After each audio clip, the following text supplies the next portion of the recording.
project. So yeah, over to you, Stephen, and look forward to the update. So yeah, apologies in terms of the level of preparedness. We're only a couple of days back. So yeah, good. no. Okay. No, that's all good. Well, yeah, and so just to point out, we're running it the same way as every other time. So up in the left-hand corner of your screen, you'll now see the recording symbol is there. Thank you, Teresa. So it will be available later on as part of our whole series of consultation meetings we've had. For anyone who's not seeing it now. Right, with that, Stephen, the screen is yours. Okay, I'll share my screen. You can see my screen now. Yes. Okay, I'm going to just open the PowerPoint and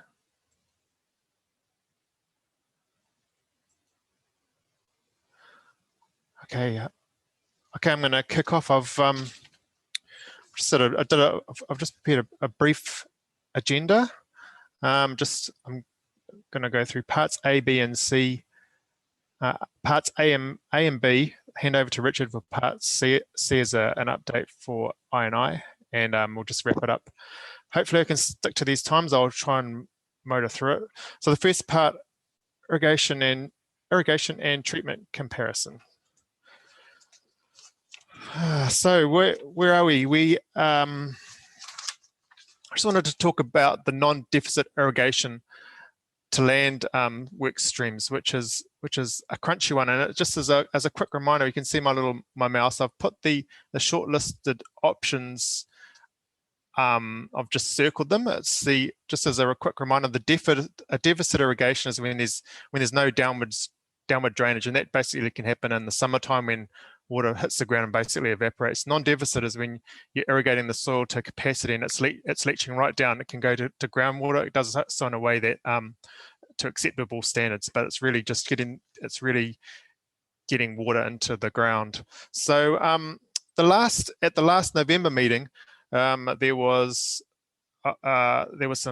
some things coming up, and I'll just as a quick recap, I said we're at the project teams at the point of preparing scenarios for multi-criteria analysis consideration. We get into the point where we've done all the investigations we really can. We really need to get an application to WRC in a timely manner. So as part of that, as part of MCA consideration, which is we're talking about a joint process with the applicant, which is WDC, Watercare as technical consultants, key stakeholders, and obviously HAPU. We need to have some sort of costing, which can really be done as a high level theoretical sort of process, but you really need it just so you can compare treatment just solutions.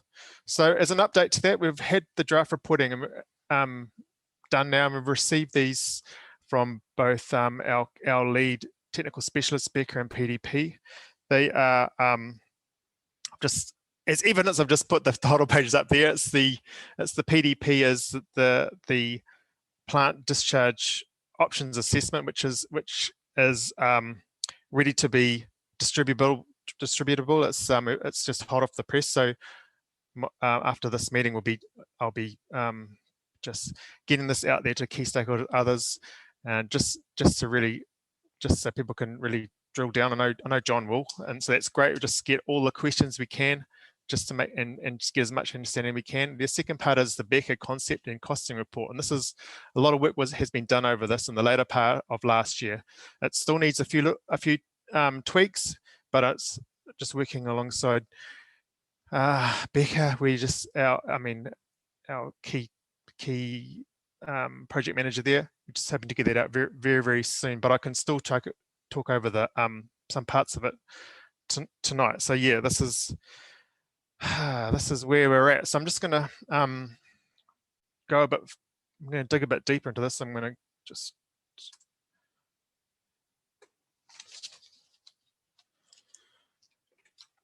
cover the assessments.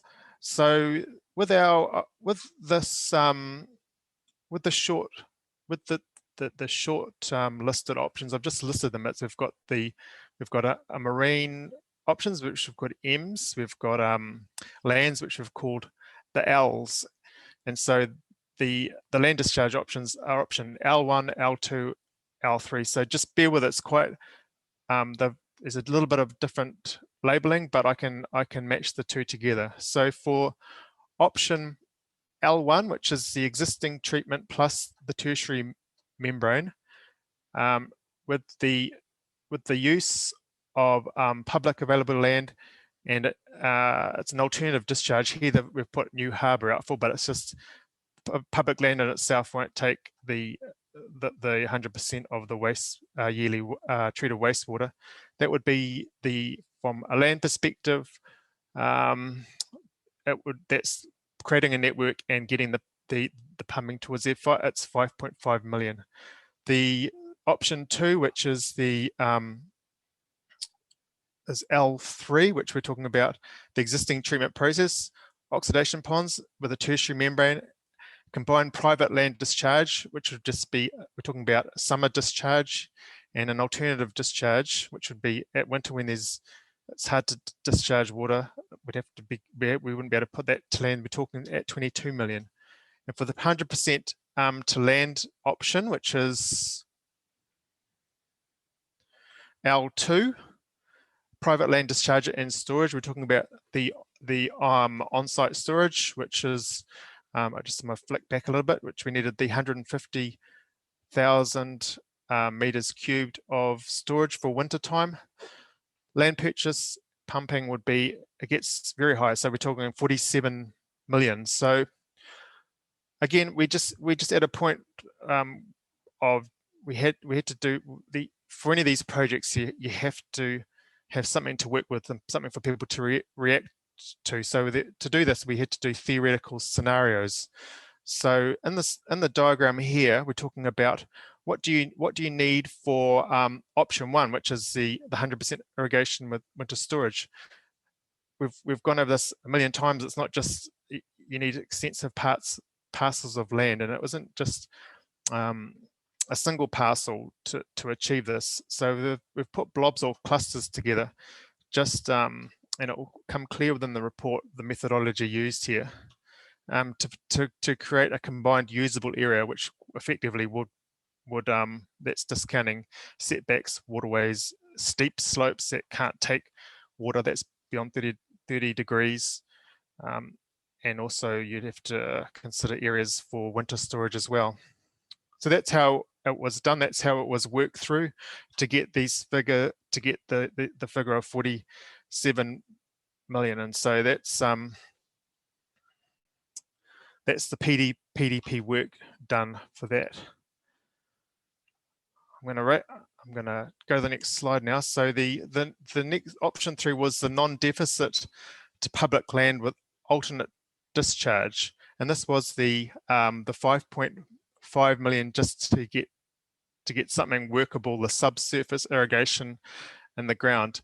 And again, this is theoretical at the moment. We haven't as here we have, although I've engaged with a large amount of landowners. There's nothing in place. There's no land secured. Same with here. We at a point of needing to have additional discussions with the landowner just to flesh out things. And it's the positive thing here is we from Chris Harris, which is Charlie's club captain or club president at the golf club, saying that there's in terms of the golf course, very keen to continue the conversation about how this may work, which would be a reuse option and have some discharge potential. We know that, and so that's just a follow-up action. That's encouraging. Secondly, so that gets a tick for something else to work on. Secondly, with Marine Parade, we know this has a long history, and they're working with our key partner Hapu about this. But there's just, in terms of knowledge building, there's in principle agreement to continue consideration of this bit of land. So I will just to really understand the feasibility of this option. Assess one area reserve. This has always been, this is the public. This is a large area of public land, so we had to consider it, and it's sort of I did make some notes, and it was like as part of this ongoing conversation with key stakeholders. I know that John brought up saying, what about has anyone submitted on the reserve management plan? How do we use this? It's part of it as farm, and cropping is farming. So is there any ability to work with that? And so I don't know. This is a conversation with that's needed with the land over and administrator, that's with the Parks Department, and that's a next step for us, for me as well. Submission's been made, so if that's the process to talk about through the reserve management plan, then that's cool. I'm going to go hard. So the next one is just so that sort of covers some PDP work, and I've just did a very broad brush description of that, and I'm heading on to the Becker reporting, which is again, it was the costing and concept and costing reporting that we had to get together. So if you remember the short listed options, this is the same table. I've got it down the side there. M1, M2, which is the marine, F, which is fresh water, and the land options down the side. Also, there's a note that the reason it is drafted is we do have a 1.5, which is to be included. This is what we talked about at the last meeting. Chris was highlighting that being aspirational, can we at least understand what the state of the art, the highest form of treatment versus a land discharge would look like in terms of costing. So that's we're working through that now. So that'll be part of the draft Becker report when it comes out. So when I bump down to the next table,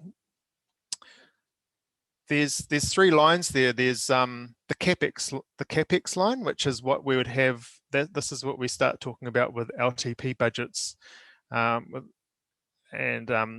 asset management plans, about what is the capital expenditure to construct these plants. We do have to consider the additional annual operation costs, and that's just so it's again I guess you say, oh, we'll get a bargain with this, but then if the money comes in with the annual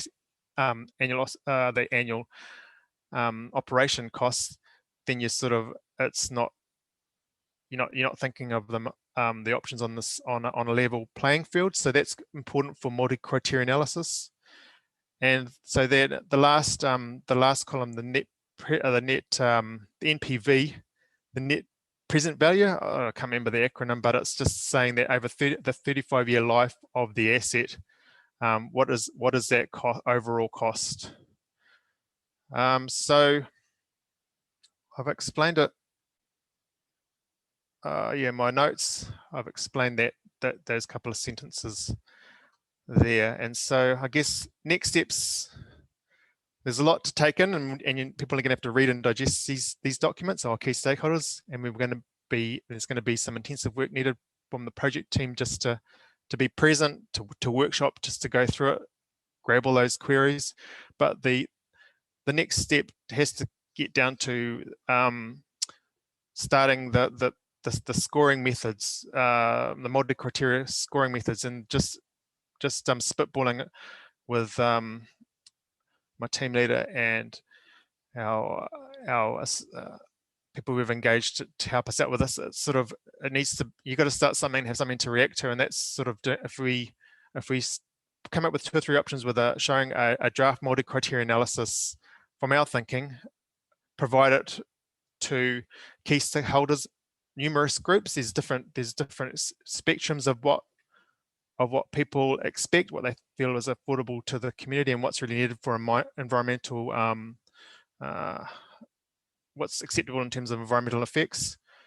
We'll do that, take notes, and just see if we can get to a general position, or just highlight what the key stakeholder group consider if we're narrowing towards the best practical options, whether it's one option or several options. This is just some methodology just to get down to a single one in time for the application.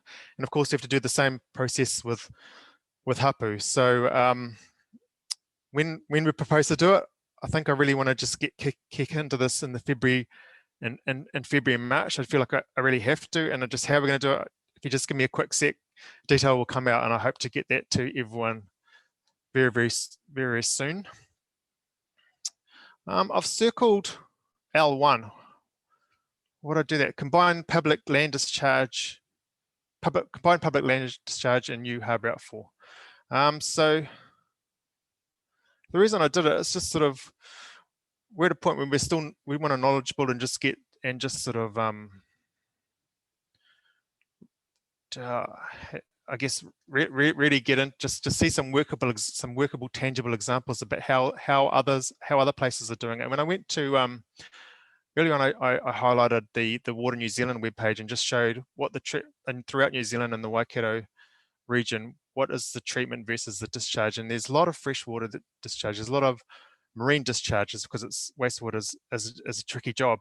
But in the TCDC, there are examples of land discharge. So we're talking Whirianga, Whangamata, and Pawanui. So yesterday was just a chance really for team leader, myself, and a process engineer from our office just to go. I touched base with the TCDC crew there and just said, we're in the middle of consenting. Can we at least come in and look at just check in with you? We'll just check in with you and just understand the challenges and the process.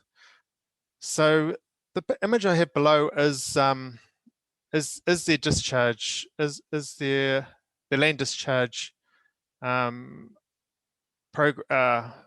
areas, their treatment areas. I mean their treatment. So the wastewater treatment plant as a sequence batch reactor, and I took 1 million photos, but that's for another time. This is just, I really wanted to just highlight the discharge uses, the discharge methodology here. So they have 3 areas of discharge, and I've highlighted there. They've got a road reserve area that's about 300 meters of road reserve. They have a local recreation park, which is about 1 hectare, and they have a large airstrip. And again, if I go down here, I'll just show you the photos and how they actually do it. So with Vista Parko, this is the median strip we're talking about. When they built the SBR, we were just listening, and in 2005 they didn't have the irrigation lines, and they had sink pits. So this has been retrofitted to have these lines. So there was through these lengths, see that there's the hole is digging down. This is irrigation, the subsurface irrigation lines they use, and you can just see the moisture level there. So that drains down, and it's sort of one thing I did notice is they have there's purple water all over the township. Purple water, we're talking about irrigation water.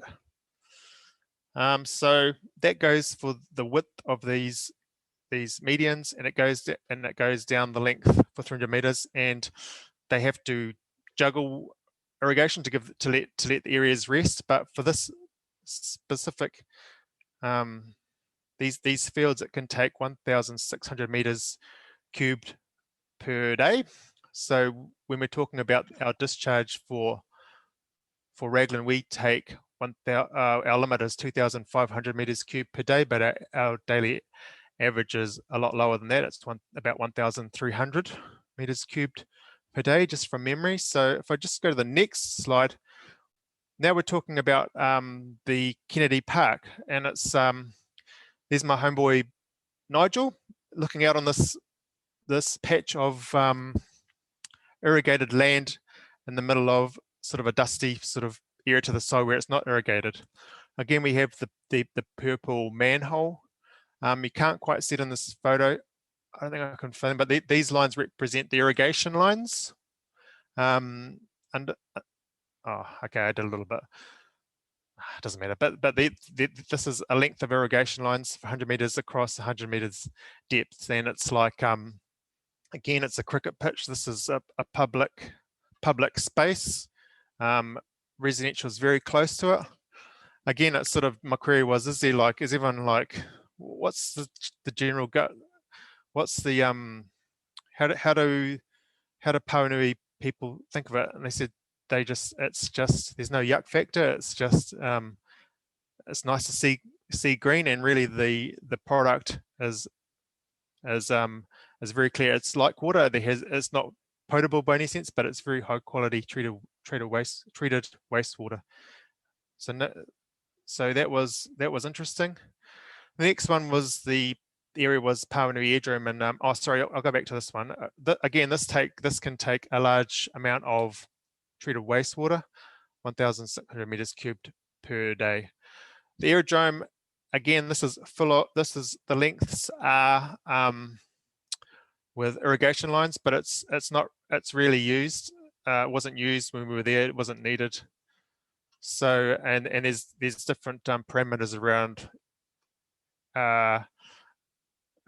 irrigating this area just for the compatible use. There can't be any pooling or any potential for pooling on the runway, which is used a lot. See, there's in Pawanui, I haven't been there for yonks, but they do, and I hadn't really quite seen it and recognized they actually have planes, private planes in it, and in the summertime for a very short period it's used a lot. So the risk, there's high risk if planes hit a pool area, so it is in use.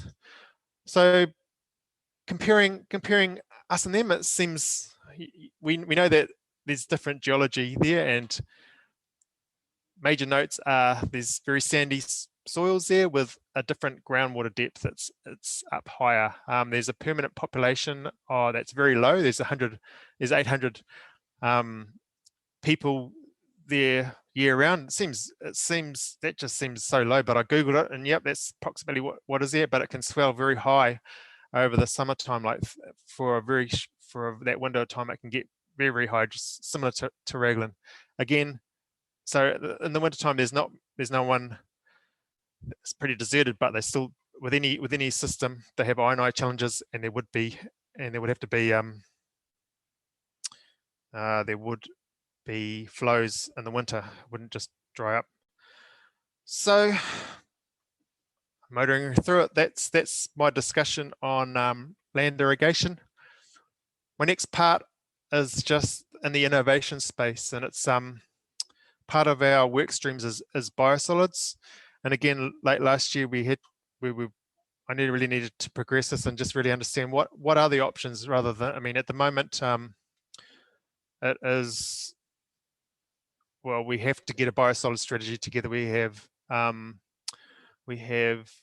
MBRs coming quickly, and we have we don't, and there isn't a system in place at the moment other than with dredged sludge. So me and my colleagues went to Kawerau. There's a place, there's a centre, EcoCast, that takes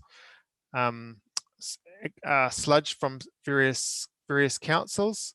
It's based in Kawerau. They take the Rotorua and Ruaiti MBR biosolids, the Whakatane and Kawerau oxidation ponds dredge sludge, and also the Tauranga sequenced batch activated sludge.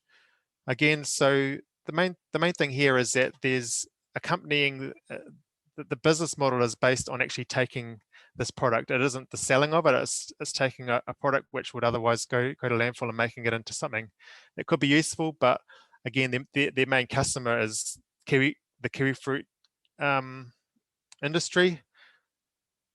Again, selling it, I think that it's actually taking it that makes it profitable. So and as part of that, you need a carbon source. So in the foreground, in the background, you can see the Kawerau Norski Skog, or the pulp mill there. The big pile there is that by the machinery is fibre, which is which is lost down drains from the process and would otherwise go to landfill. it's recovered or just given to EcoCast. It's just and then below is delivered biosolids, and it's mixed in a manner that, say, 50% biosolids, 50% fiber. It's laid on these big windrows, which you can see. It's a very large site, and over months, worms get through it, and it turns into semi castings, and then they transfer over to the next windrow, and in time it effectively creates a new product that can be applied to the orchards. There's discharges, there's consents required for this activity. There's leachate, there's stormwater, and there's odorous gases. Again, it sits in terms of the Raglan scenario. It'd be a separate consent. It's a Waikato District Council water care incorporated scenario. We have to think of a solution, whether it's district wide, which I put here, or localized. So when I'm thinking about localized, we have our river communities. We have over the hill, we have Raglan. So when we thinking about site solutions, again, that work, I'm not sure if it's feasible or not. The carbon source, the areas needed, etc. There might be something that could work that smaller. So it's very early days, but I'm just started talking with a firm that works specifically with wineries now. But they have done in the past using vermiculture. So it is biofilter, and it's again, it's sort of you have your worm and a media, which is wood shavings, and you spray the liquid component of waste, treated waste, over that, and then you again get castings. Somehow, it's very early days, but I'm researching it and working along, at least touching base with our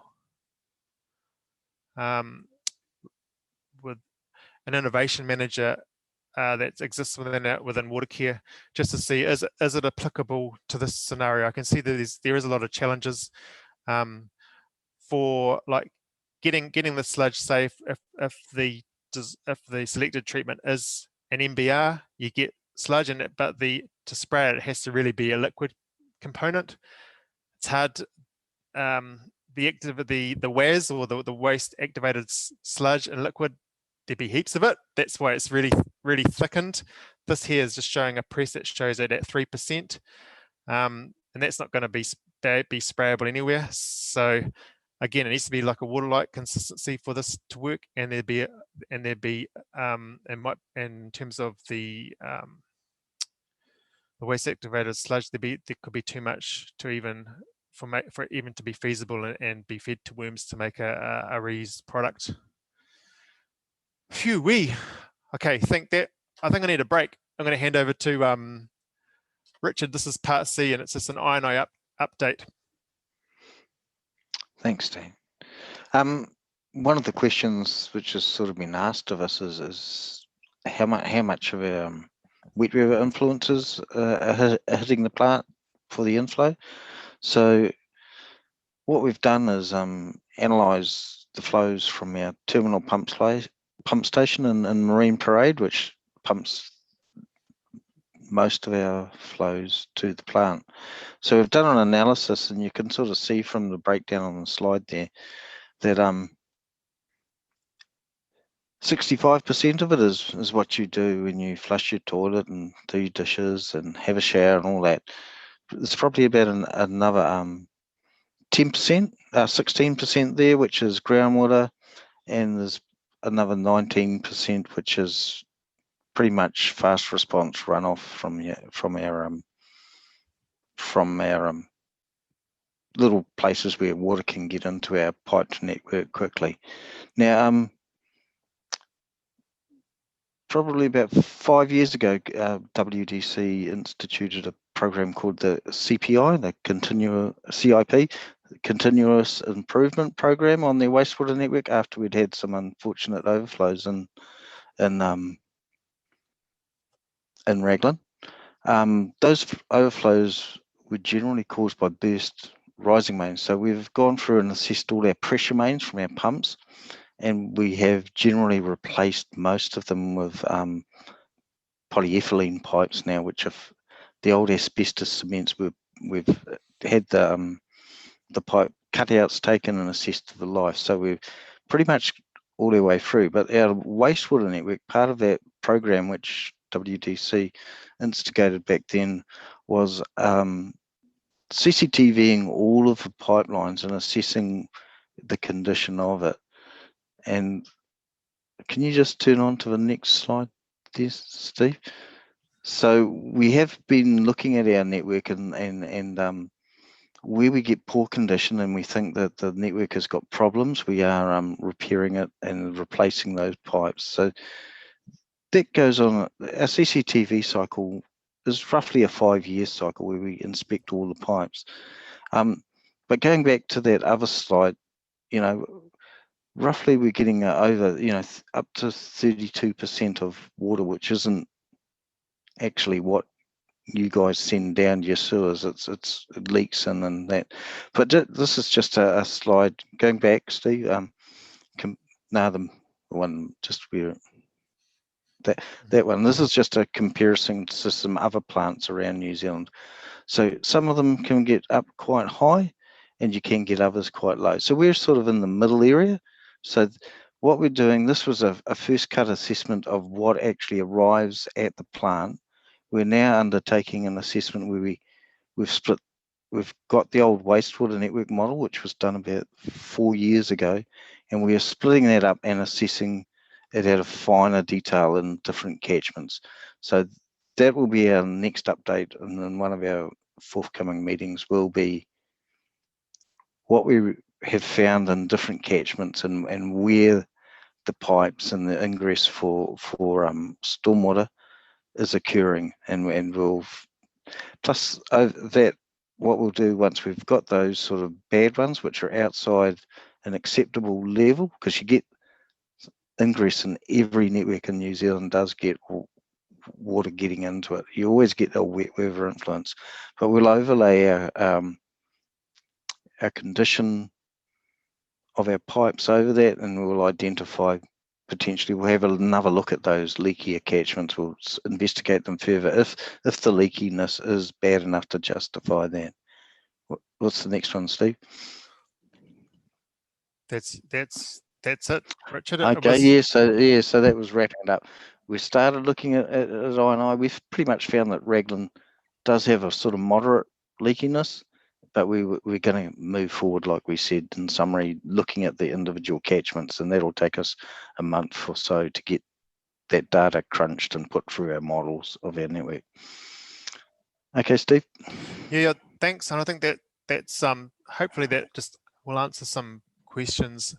Again, it's saying, well, we have the huge populations in summer. The load is higher in summer, but the inflow is higher in the winter. It's like, well, is that the community's problem? It's saying, have we got a network like a sieve? And I think that just in summary, it's just, I hope that Richard just highlighted the nature of continuously trying to look at it and improve it, the network, but it's just something that accompanies every system. It accompanies every network, and really it's just making sure you do good practice and survey it regularly and repair when you can, and try and stop it getting out of control, like some networks do, Okay, Steve. Well, Ben, so again, we are motoring through it, and we're at the wrap up part of the session, and it was just some queries that we received, and one good one that came through from John early in the year, he sent through a paper on sequence batch react effectiveness, particularly in terms of on microplastics, just as a discussion starter. So that's cool. In summary, I've just I'll just read this passage out. The SBR methodology includes microfiltration, the membrane technology, or the membrane bioreactor, which could be a membrane bioreactor, or the total suspended solids membrane, which we're working with in this project, would provide an equivalent or greater filtration depending on the end methodology, depending on what's on the end of it. So what I've just shown, this image here is just showing that Pawanui, as I explained, was as an SBR, and at the end of their system they have a hydrodisc filter, which is the microfiltration, which effectively removes the microplastics. And again, I'm just showing over on this slide the MBR or TSS pore size. You're really getting down to 10 nanometers, which is these are the species that, I mean, these are the contaminants that won't get through, the viruses, etc. Proteins and lipids can get through those holes. But I hope that helps. John, just that's my take. We're looking at something that would be equivalent or the same as an SBR, which just tacks on the end of it, a filtration system. So just continue along those lines. I guess I was just going to show a summary of the performance for all the different treatment technologies, and just showing the SBR down there. But I've underlined what we are looking at with this project. We have the existing ponds and the UV status quo, the TSS effectiveness. I've just circled again with it goes. We're talking with the membranes, like the TSS tertiary membrane, it gets down to below 5 parts per million. Same with the MBR, less than 5 parts per million. With those, and again, that creates an effectiveness when you with the next stage of treatment, which is UV. E. coli gets that more efficiently, and so we're getting to less than 10 parts per million for both those streams after membrane has been as part of the treatment train. So again, I need, part of my 2021 tasks is just to really relaunch the frequently asked questions, and I'm going to include this. I'm getting this component. We have other questions that have come up. The effectiveness of zeolite trenches, etc. I'm going to really get those question numbers up and then responded to, including one that was from Chris Rayner on our last November meeting, is saying, how are we considering the holiday maker load? And the response here, I can just I couldn't answer at the time, but yes, I just slipped my mind. We are we're sizing any plant for our multi-criteria analysis for the 2055 flows based on 2.3 households, 2.3 people per household. The actual Raglan population, when you think of the permanent population and the reticulated houses in existence, it would actually work out to be 1.6 people per household. So that's where we've considered these higher yearly fluctuations over the Christmas, etc. Hoo-wee. I don't know, councillor. That's it. It's no more slides. Very good. All right.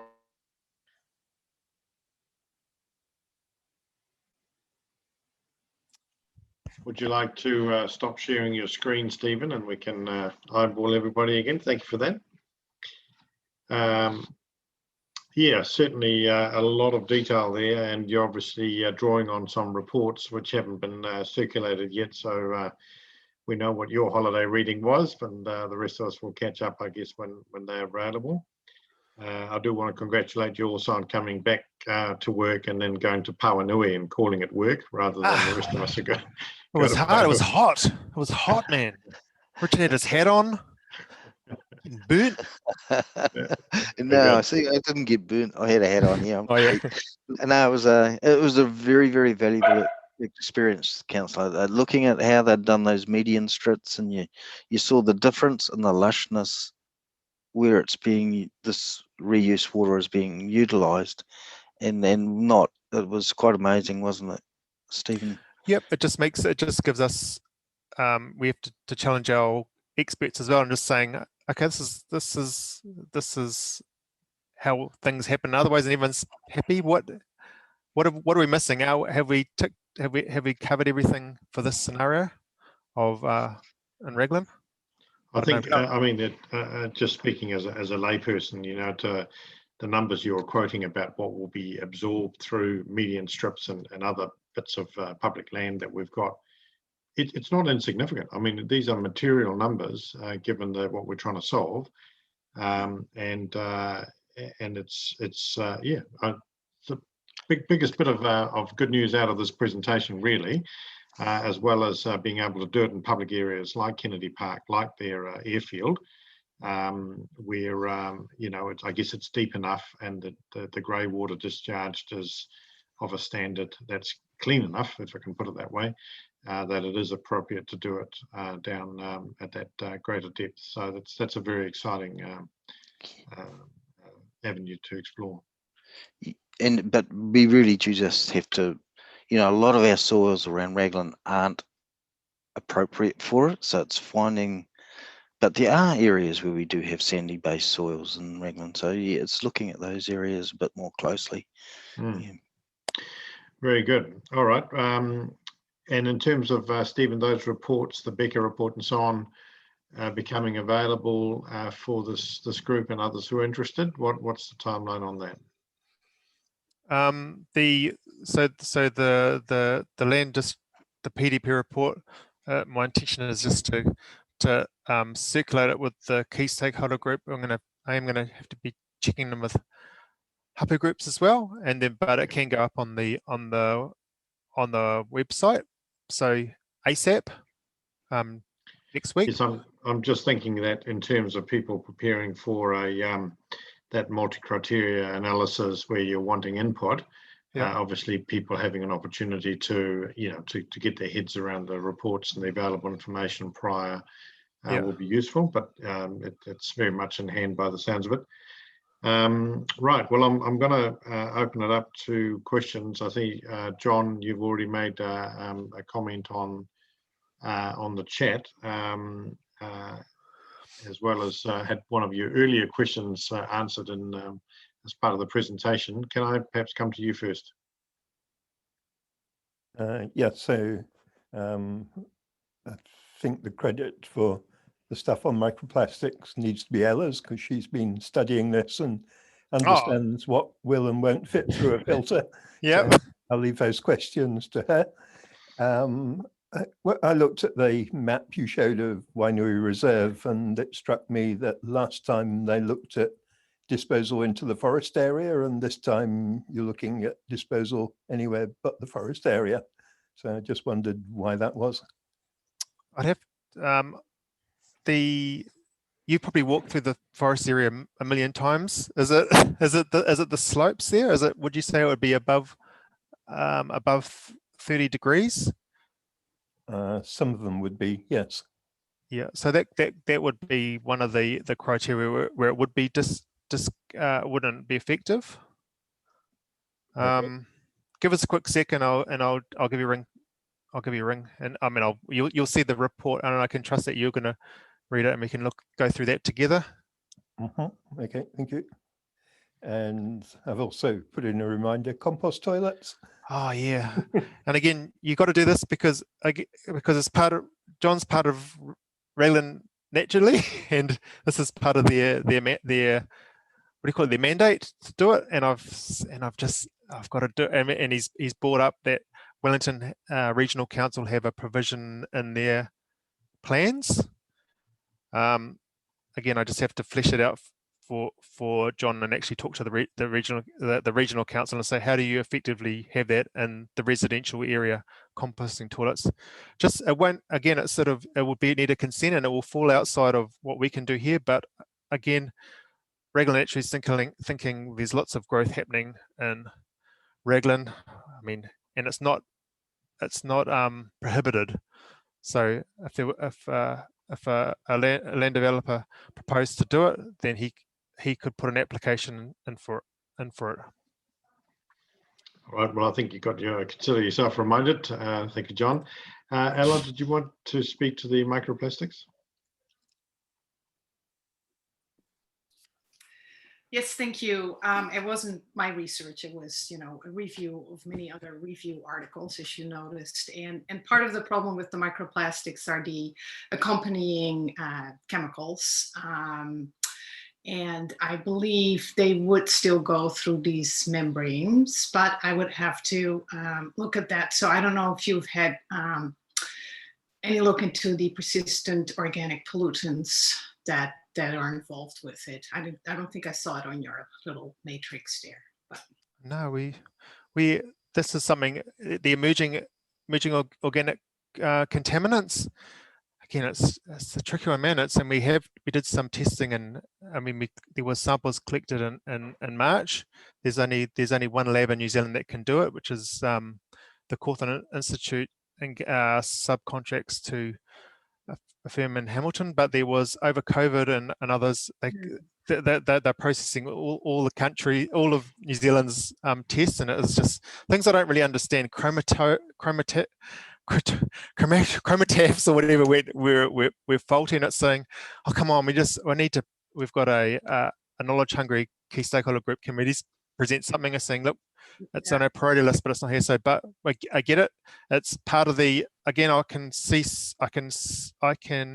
get your details and at least email what they are testing for, and part of that, and part of their engagement is to show a comparison against other parts of New Zealand. So it's actually known. And again, I was talking to the scientist saying, well, what's the answer? Is there a special plant, or just a little something to chuck in there? And he says, again, it's emerging. It's sort of it's tricky world over. In terms of chemotherapy, etc., where New Zealand science community is thinking is that you just stop. You don't. Those people on chemotherapy, they don't use the reticulated network. They capture their human waste in other ways. That's where we're at. It's sort of resolving at the source, just like how we spend a lot of sessions talking about toxoplasmosis, which is discharge of the virus from cat feces. And then again, the message there is just don't flush your cat litter down the toilet. Who does that? I don't know, but you might need to, but it's sort of, you bury that. You don't put it in. You don't put that in the network for the Maui dolphins. The risk there, low risk, very, very, very low risk, but high consequence.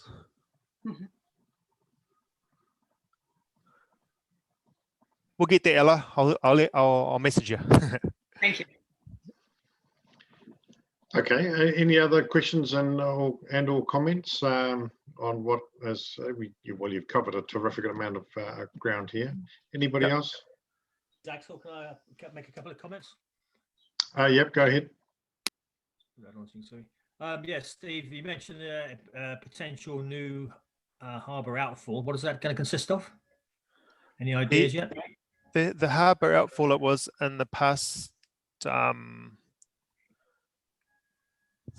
meetings, we've talked about be an 85 metre theoretical. We know people don't like to talk about it, but we do have to do the costings of it. It'd be an 85 metre outfall that would have to be secured to a rock base. That was the problem with the past examples where they just got washed away because they were just balanced. They just were sandbagged to the sand floor. The shifting sands can't do it. So it'd have to be, for the costing option, it was drilling down and securing it to the rock. Right. So similar location, similar design, but just anchored better. Yep. Again, we're talking about theoretical. We just use the similar location because we know that any location would be very traumatic. But we just had to put it there. Yep. And also, as far as while you're on funding, has there been any sort of work looking at cost to ratepayer, individual costs, of what sort of increases at all to cover all the costs, or where's your funding coming from? Breakdown. Do you want me to answer that, Steve? Yeah, you can answer it. Yeah. Part of the council's LTP process is that we have put forward our proposal for the next 10 years of works, and obviously the Raglan upgrade is early in that program, but the council is in that process where they're doing the modelling on what components of this go to development contributions, get paid for by new people coming into the area, and what goes on to the general rate. And that work is still happening, but it is obviously something which, before we do the MCI, we need to have some indicative numbers so that residents understand how this is going to be funded, and whether there's a specific rate for Raglan. That hasn't been proposed at all at this time. They're still in the early days of doing their analysis. Your microphone's off, Richard. As part of that Back on. LTP process. Sorry. Okay. Okay, yep. Yeah, just one comment on that. You're quite right. We'll be looking to, wherever possible, have growth, pay for growth, and there is obviously growth in Raglan. But you're right, there's also existing users that will have to fund their share, because some of this is also about meeting standards, increasing standards in terms of discharges.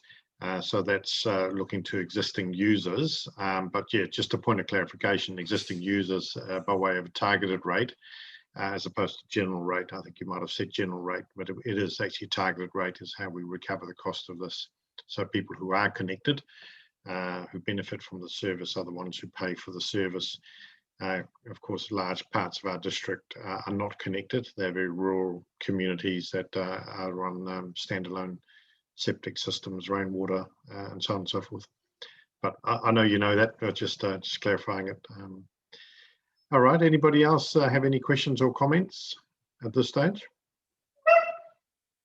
John? Yeah. It's all interesting stuff we've been given this evening, but I struggle to understand it, even when I've got time to understand it, and sort of quickly going across the screen. You know, it would be helpful to maybe have it a day or two in advance, if that were possible, for the next meeting, if similar sort of things were being presented, so that we'd have some idea of what it was about, and be able to look at it and maybe ask more intelligent questions than certainly I've managed this evening. Yeah, John, my bad. It was in existence a day or two ago. It was getting final tweaks about 6:45. So my bad there, but it was just trying to get the reports are hot off the press, and it would have and really I haven't had an opportunity to get anything out, but we will, and I'll do whatever I got to do just to make sure it is clear coming out, yarning to you and Malibu like we did the other time. That's fine. We'll do it. Yeah, when you did the visit yesterday, didn't you, to Pawanui? Oh yeah, I was having to take old Koro Richard out for a walk. But no, John, your point's certainly a good one, and some of this material is pretty turgid, if I can use that word, and as such, I guess that's part of putting it up on the website and having time to digest those reports. Yep. And I think all of us have found that. Yep. Yeah, that Stephen is and the water care team are quite responsive to questions asked along the way as well, which can then be picked up and answered in the next presentation. So, yep, no, that sounds good. Now, Ian, I haven't seen you drinking anything alcoholic yet, so that's a good sign that you're nice and relaxed. Oh, there it is. So, any closing reflections? Yeah, look, I'd just like to thank Watercare for the progress that's been made. It's good to see that all happening. You know, I know we met last in November. It's good to see it looking further afield towards treatment, disposal, biosolids, all that sort of thinking. You know, Cawthorne Institute around some of the plastics type things. So I think it's really good, and great that they're bringing the benefit of their expertise, which is cool. I thought it was really interesting getting the MPVs there and starting to see the actual cost of this to what is a relatively small community, and that really some of the numbers were extraordinarily high, and I think that's where we're going to get to this crux of community affordability balanced with cultural and environmental outcomes, and it's no easy answer, I don't think, but it's good that we've got all this groundwork gradually building so that we can have some really good informed discussions. So I think an exciting and challenging next few months off the back of all this good due diligence, if you like, and solid groundwork. So Yeah, I think it's really good. I'm quite good. I think the scenario you talked about, the difficulty of, talking about this harbour outfall, Stephen, and yeah, we've got to put something in the model, and putting something in there for 75 metres anchored to the rock, et cetera, is a placeholder. So it's not all decisions are made. They are pricing decisions for comparative purposes. And I think that's an important note to say as well. So, but yeah, look, I think the questions add value, like the pine forest question, why aren't we going there? So yeah, I think it's a really good process. So thank you, everyone. And let's just keep on pushing along and move this forward. And I think the other thing is the reform that's going on in the industry at the moment may lead to, well, is opportunistic. Yeah, it's a year, 2-3 years away in terms of what that might mean, with water reform happening across New Zealand, and what does that exactly look like, and how that will play out in Raglan is another element that is just out on the side there that we need to be thoughtful of as well. So yeah, hugely complex, and maybe there's some funding opportunities that will come out of that reform, which makes it, yeah, we can get to a really good solution, and the affordability for the community is offset with some sort of government stimulus funding or incentive funding for this reform. So yeah, there's quite a lot of things in play, but yeah, really good work, everyone, and thank you, and thanks for the contributions all. So yeah, and thank you, Watercare, particularly, because they are bearing the most of the work on this, obviously, and it's really appreciated. So thank you all, the whole team.